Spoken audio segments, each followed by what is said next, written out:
Ndị be anyị ekeneni m unu ọzọ n'ụbọchị uhuruchi tata. Dịka o si dị, a sịrị ọ ya dịrị anyị na mma na anyị chọọ ine ya dịka echi na echi ada agwụ ọgwụ. Otu anyị kwuru otu akwa ya dịrịrị. Ise ise ise.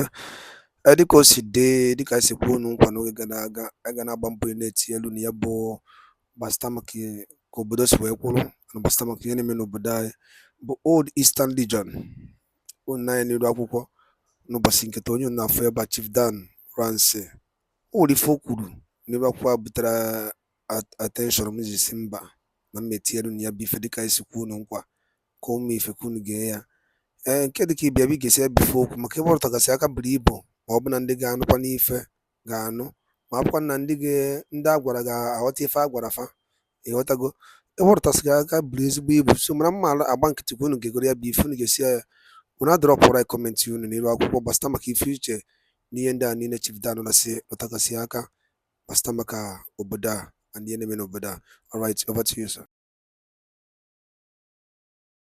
With us, it's still Kakaki, the African voice, this Thursday morning. And like Nkoli told you a short while ago before we went on break, we'll be going into our very first conversation right now. And Chief Dan Ulsi is already here with us, seated, former chairman of the People's Democratic Party in Anambra State, and of course a political commentator and analyst. Thank you, Chief, for joining us. My pleasure. Good morning. Thanks for having me.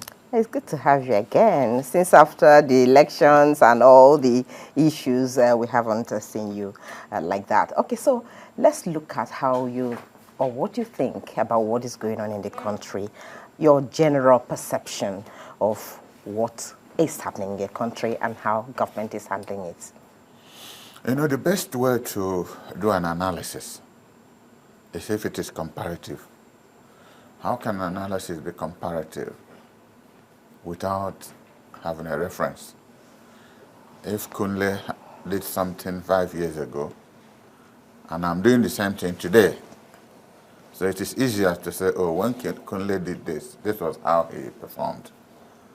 And therefore somebody can say, within 5 years of what Kunle did and achieved this, I was able to achieve this or did not achieve anything. And I say this because following the exit of the military, the PDP took over this government under the leadership of Obasanjo. What was the priority of Nigeria? We were owing billions and billions of dollars all over the world. And Obasanjo insisted on prioritizing, and that's what they call the debt relief. He visited almost 80 or more countries in this world, and most of the debts were cancelled out. It becomes a major achievement. Formed the EFCC, formed the ICPC. There was honest intention to want to bring this country to some level of control. But whether the institutions will be allowed to perform by those who were manning them, that's a different kettle of fish. So if you look at that background and with what Yar'Adua did in 2.5 years, that was a wonderful period, even though he was very sick. That was also very relevant. Now, I don't like to compare Tinubu with 7 months or 8 months. But if Tinubu had the audacity of purpose to say that he was going to continue from where Buhari stopped, that means he was complicit. All he has told Nigerians that Buhari performed excellently well. That is his word, not mine. I'm not putting anything in his word. That his government was to continue from the good works of Buhari. Nigerians now know better. So why I said this is unfortunate, because you know, Nigeria has become a country of some kind of immaculate deception. Mm. That's a new one. You know, when you see politicians campaign, it is poetic. Kunle arrange vote for me, I will give water in your village, I will give light, I will give road. It sounds poetic. And you will foolishly go and sell something to support that person. That's the last time you will see him. And every one of them said this. It is immaculate, but it is deceptive, because none of them has been able to achieve that promise they make their people. Mm. If there are isolated cases, 1 or 2, it's neither here nor there. So why do politicians do that? Immaculate deception. They're immaculate in their promises, but it's so deceptive because they don't carry it out. So why do politicians do that? You are one of them. Why do politicians tell Nigerians lies? Why I will not accept your later statement. I joined the EKPA in forming the PDP, went to Jos. It's a story I don't want to repeat, how the presidency was taken away from the EKPA. And that is where we are today. Not that anybody else cannot perform. I've never held any public office, either as commissioner or minister or anything. All I have done in PDP was to be chairman of a screening. What I mean is that you are a politician. I know what you understand? Is very simple. Yes. So it's simple to the extent that you cannot perform if you don't have something you're holding on. You'll be an observer. Just like when I'm discussing, tell me how you will change a minister who is doing something. You can, if you have the privilege to even see him, how many people have the privilege to see a minister? Not to talk of vice president or president or chief of staff. You can't. So if you're not in a position to make a change, you have to be a change maker to make a change. That is the crucial problem we have in this country. And I call it one kind of stochastic terrorism.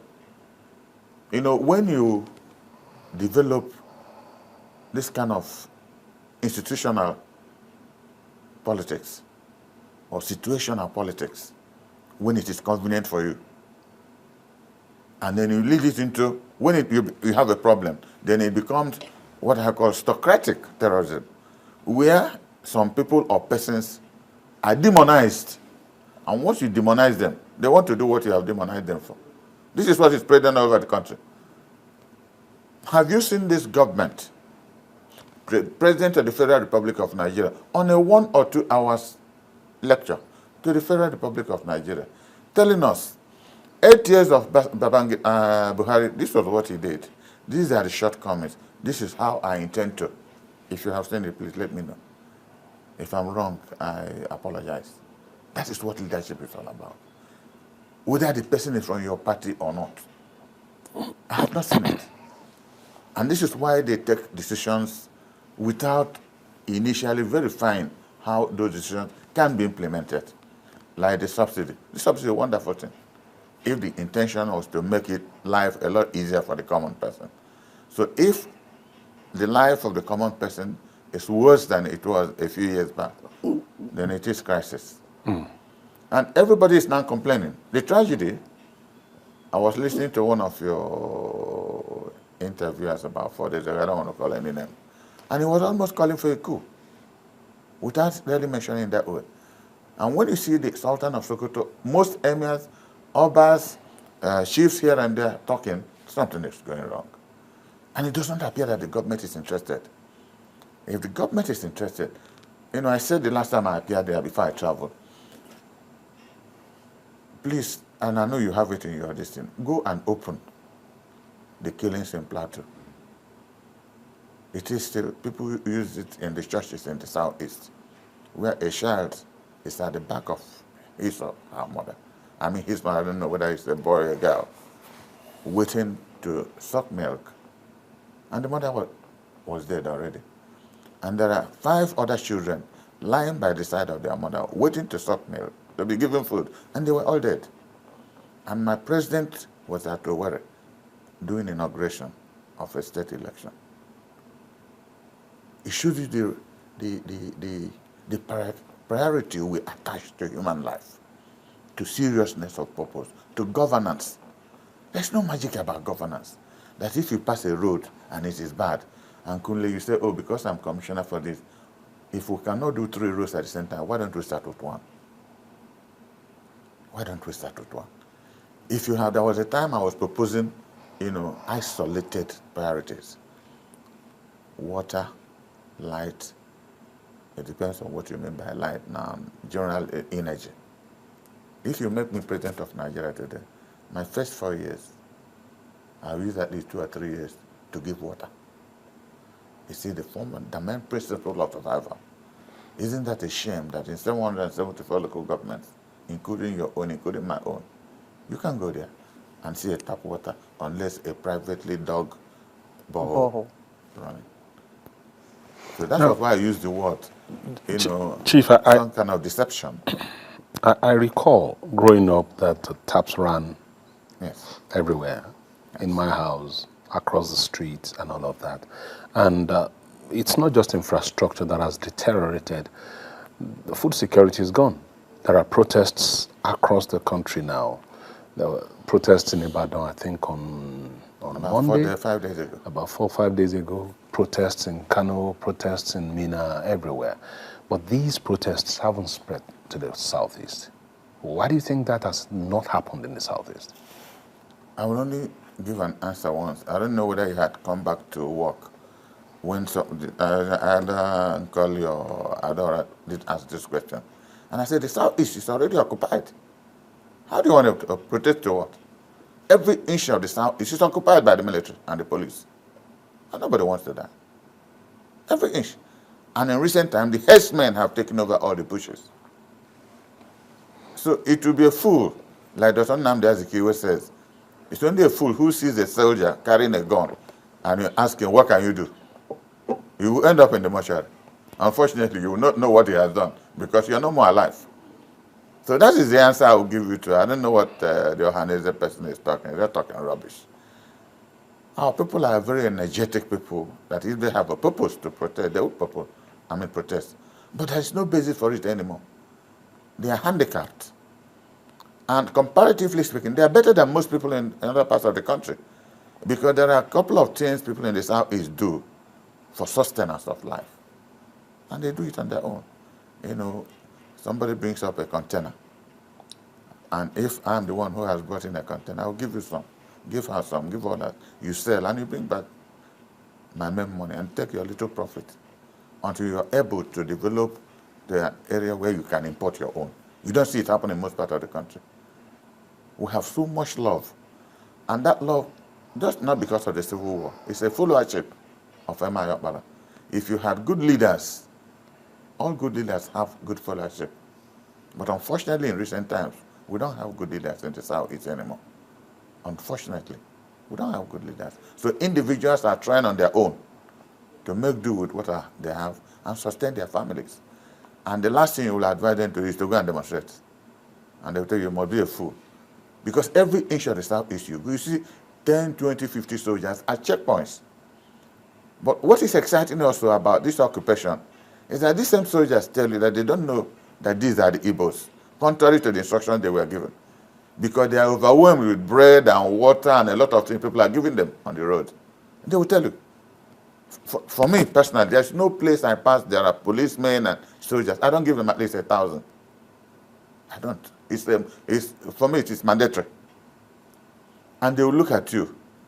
You know, you will almost see tears in their eyes. Say, these are people they told us are very bad people. That everywhere their own people are complaining, they give them these transporters. They will still give them their normal money, either 20 or 15 naira. Still give them water, give them bread. You call it normal money? Yes, because they have to collect money. The policemen, I have said this severally, have you had police anywhere deny it? But if you see any policeman on duty... Is it normal? It is normal in Nigerian police now. It's a way of life. What is normal is a way of life that you don't check, you don't stop. It becomes a way of life. Like corruption is a way of life in Nigeria. It's systemic. If you're not doing it, you're the fool. They say, look at the useless man, what did you get from government? It's your own family people who start saying it. Look at the house this one built. He did this, he did that. Which one did you come back from?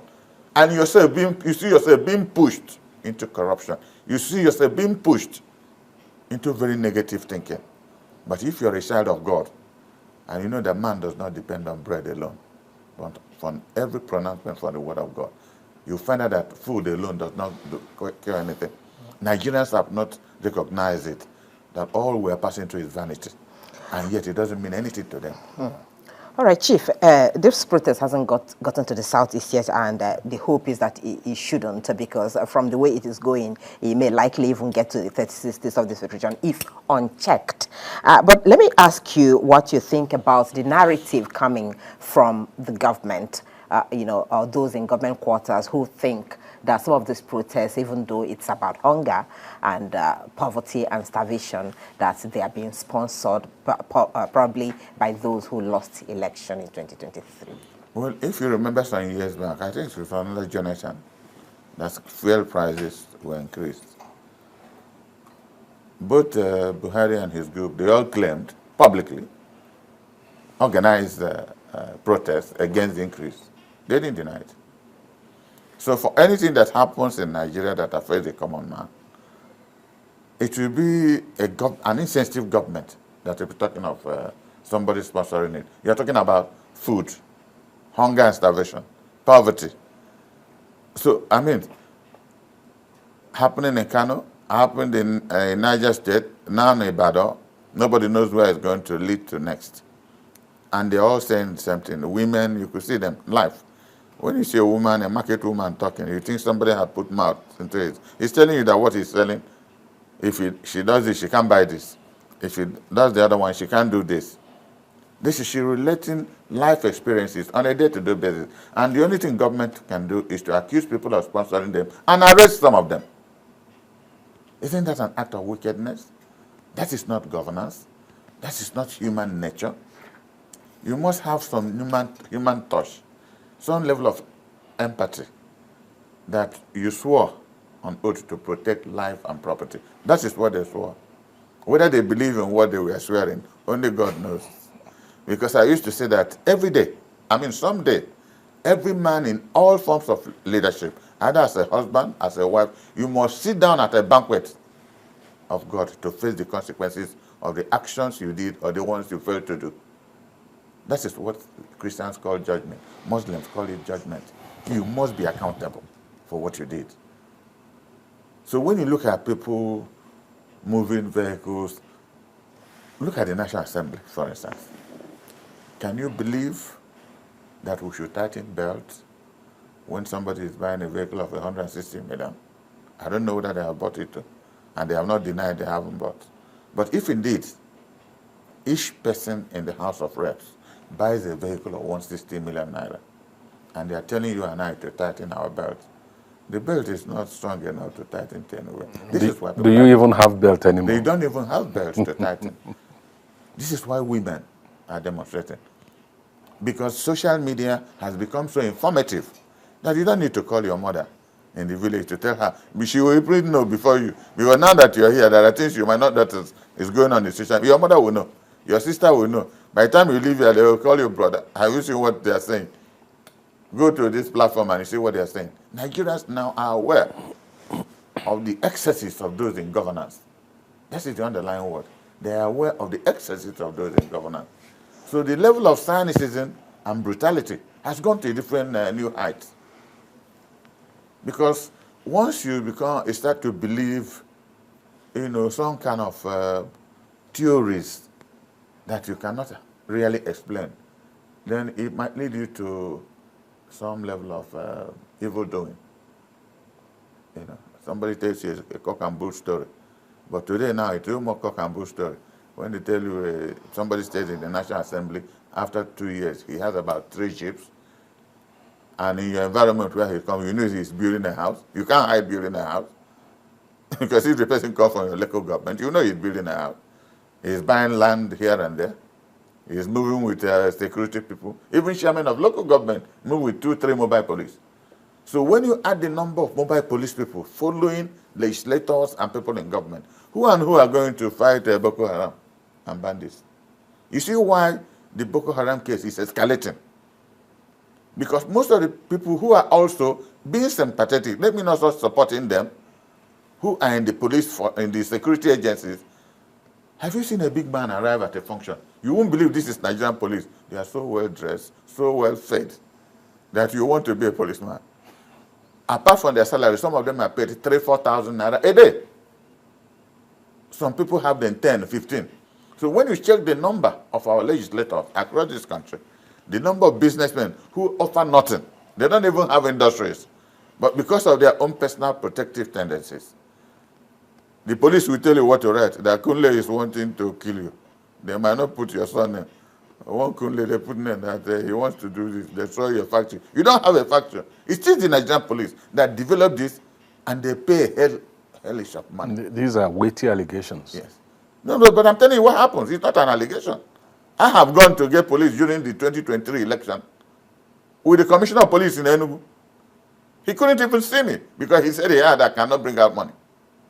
Let him deny it. I had to tell the AIG that sent me to him. I said, no. I needed police to make sure I protect my voting area. And they didn't give me. They didn't give me. All I did was to call the vigilante in my village at Enewe. And I said, please, make sure nobody is hurt. And thereafter, policemen arrived there with politicians. But when they came and saw me, they all disappeared. I was just like this, watching. Let me see what will happen. Whatever you throw, we must count it, and you deliver the result.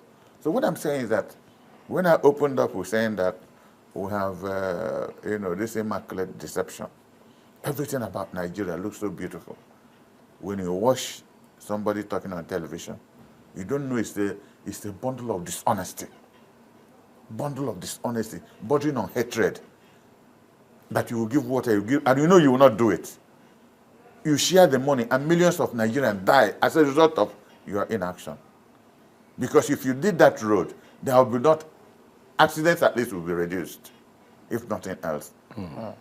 If farmers were able to go to their farms, look at what herdsmen have done, Taraba, Plateau, and Benue. Who will go to the farm to farm? Who will go? You would have expected that to be a priority of a government that's 7 or 8 months into office. It is not their priority. The other day you see about Fulanis talking about how they will make peace. They are not condemning what they have been doing. No, how they will make peace with neighboring communities. And after that, they are still killing. So in the southeast, they are talking about, they have filled most of the forests in the southeast. Occasionally you hear of people being killed at Okigwe, Newi, this. You don't go home often. So how do you expect them to demonstrate? That would be a reason to wipe them out. So we have a problem.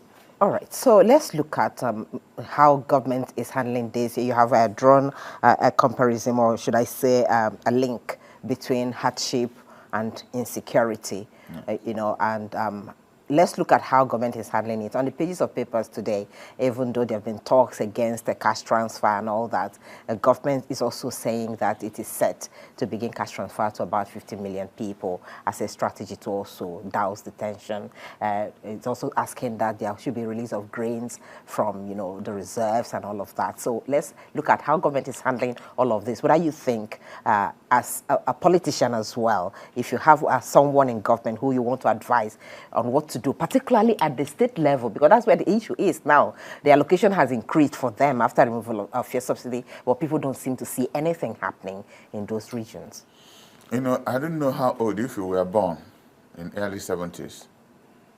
If you were born, it must be in 1 or 2 years. I left the University of Nigeria in 1973. I was first state of the National Youth Service Corps, served in Northwestern State, Sokoto, and did my primary or whatever assignment at Bida General Hospital. When I came back to Enugu, all my life I had wanted to be a broadcaster. I had wanted to be a broadcaster, and I studied science. I read the first news on NTA in Enugu when Asaka was the administrator. Should I clap? There was nothing they did not do to retain me, but I won't tell you the reason why I left and went to IMT to lecture. But why I had to make this reference, that in those days, if you come out at the local government headquarters of Enugu North, you will see 2 or 3 women policemen manning traffic. Kunle, if they catch you, if you're a Muslim, you need to see Muhammad to release you. They must take you to the station. You must bear the consequences of whatever offense you committed. 2, 3 police women. From there, we have gotten series of bureaucracies. This country has a tendency, once this one first, we'll form a new bureaucracy. This one first, we'll form a new one. So you have a compilation of bureaucratic processes that have solved nothing. That have solved nothing. So today we have civil defense, we have police, there are so many of them, we have federal road safety. Now, if you're passing on the highway, you whip for Nigeria, especially the one that is called federal road safety. I have stopped severally to tell them, don't you see that the policemen are better than you? That's the minimum amount of money given. But the one that is painful is one of the Nigerian army. Because the transporters will give them 1,000, thinking that they don't have change. He will take the money and go to nearby bush and bring change and give you. Army of Nigeria. That is where we have degenerated. That is where we have degenerated. So it's become systemic. That is why I was listening to, I think your part will tell me so. He was so, I think you people were interviewing him. You can see the anger. You can see the bitterness. Because we can do better. There's no magic about performance. We can do better. If you come to my village, I was not a commissioner. I built a borehole about 25 years ago with 1.5 million. I had not enough money. I just reticulated it to, a point where villagers can come together if there is light and take water. And some who had money moved it straight to inside their compound. I was able to buy a transformer. So if there's light, my immediate village will have light. That's the much I could do.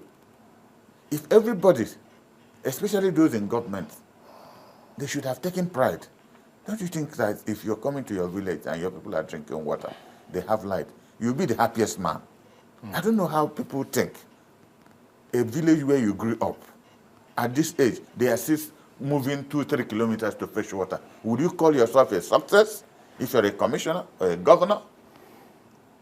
You can't call yourself it. That's what we're talking about, governance. These people have no conscience anymore. You see an old woman, 80 years, 90-something years, early in the morning, she leaves with a bucket to go and fetch water.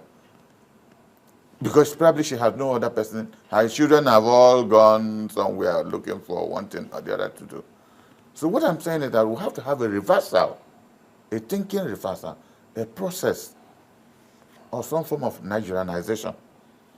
Because I remember when Awolowo was saying that you cannot be a good Nigerian without being a good Yoruba man, or a good Igbo man, or a good Hausa man, a good Isha. You have to. You have to be a good person first. You have to be a good person first to be able to appreciate the other person.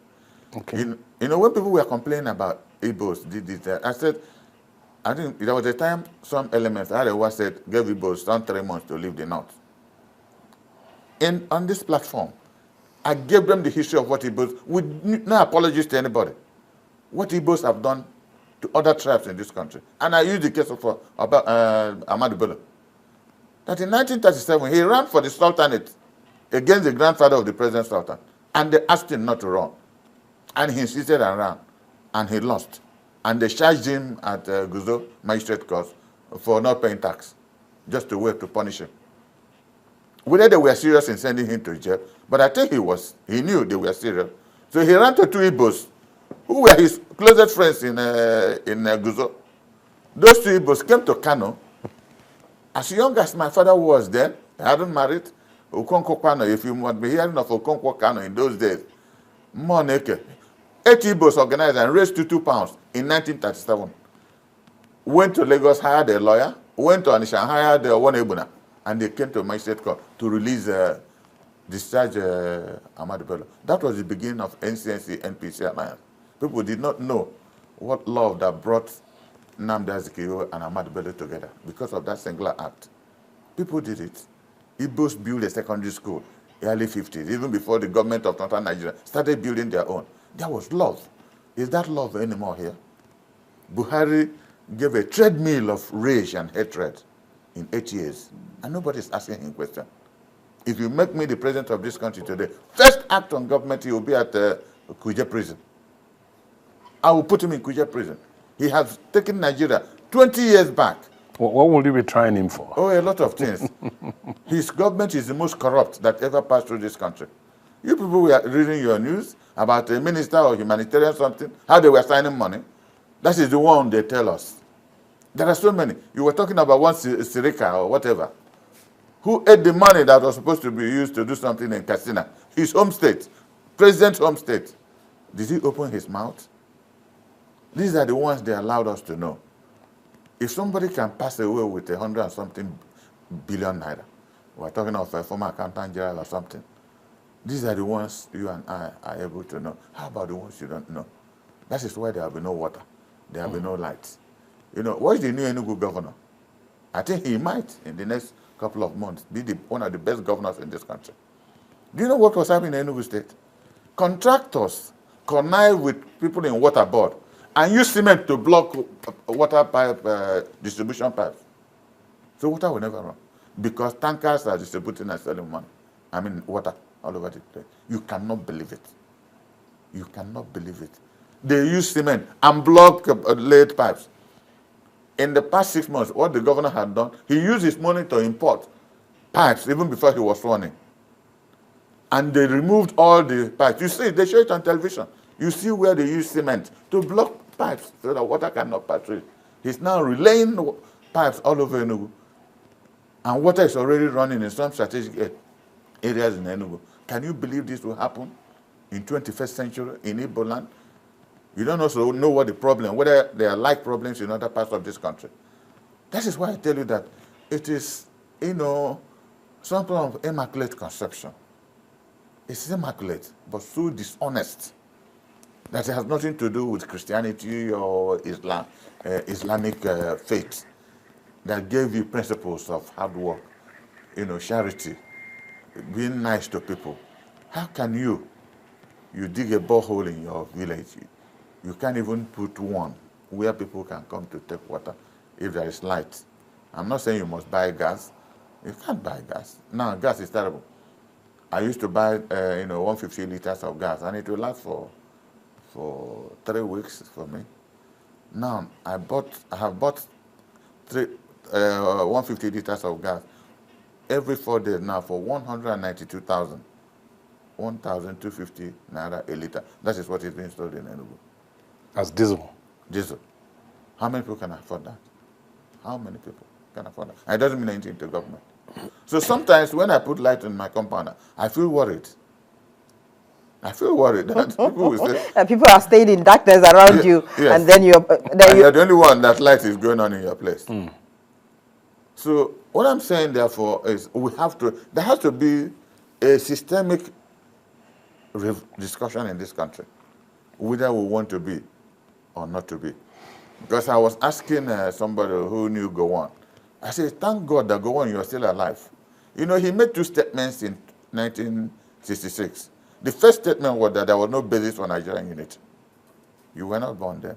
That was his first broadcast, no basis for Nigerian unity, after the coup. Then his group quickly assembled it. The next week, he made a major speech that the basis of Nigerian unity cannot be negotiated. Then I was asking him some 2-3 years back, in the plane, when he was doing this national prayer. He was going around the country praying. So unfortunately for him, he was sitting on one A and I was sitting on one B. And I told him who I was. He almost stopped the plane in the air. I said, Your Excellency, I know you don't recognize me. He said, no, my son. I said, in 1974, you visited Bida. And a youth copper was marching, and you asked them to go and bring out that youth copper. I said, he almost stopped the plane in the air. He couldn't believe it. He turned and looked at me. He said, I remember this. I said, that was the youth copper that you brought out when you were asking, how was I marching this way? I said, I was in Biafra army. That I just finished my high school and entered Biafra army. He said, we'll put you in Nigerian army. I said, I rose to the rank of captain, going to major.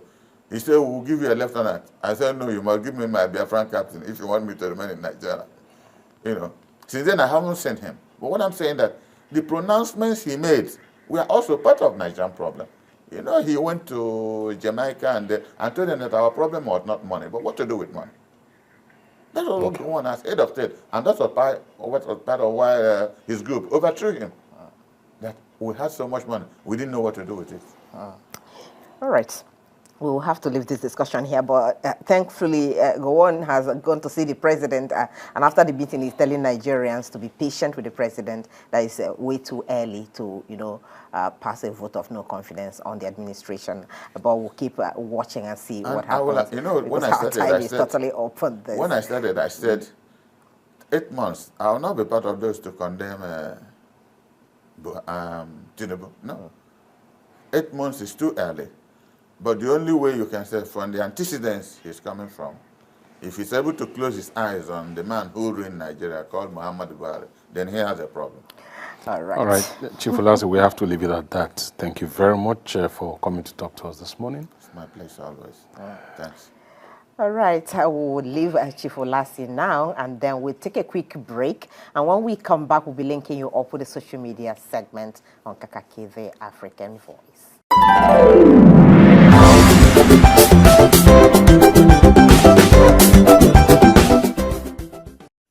ndị be anyị daalụ niile n'okwu unu si wee na-esoyere anyị ihe na-eme n'elu akwụkwọ na Eastern News 24. Unu anụgonu ka ya bụ ife si wee gbata wee kwụrụ, asọ anyị nụrụ si megide ya kọrọ nwanne ya.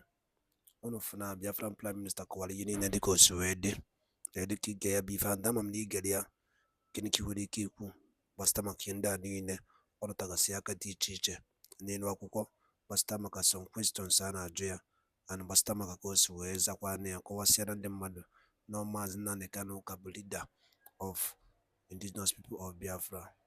So ka ife nwere ike ikwu gbasịta maka ya bụ ife, dropara ya on the comment section below. Ọzọ dịka ibe ya bụ cheta na ya bụ Eastern News 24 ka emesi.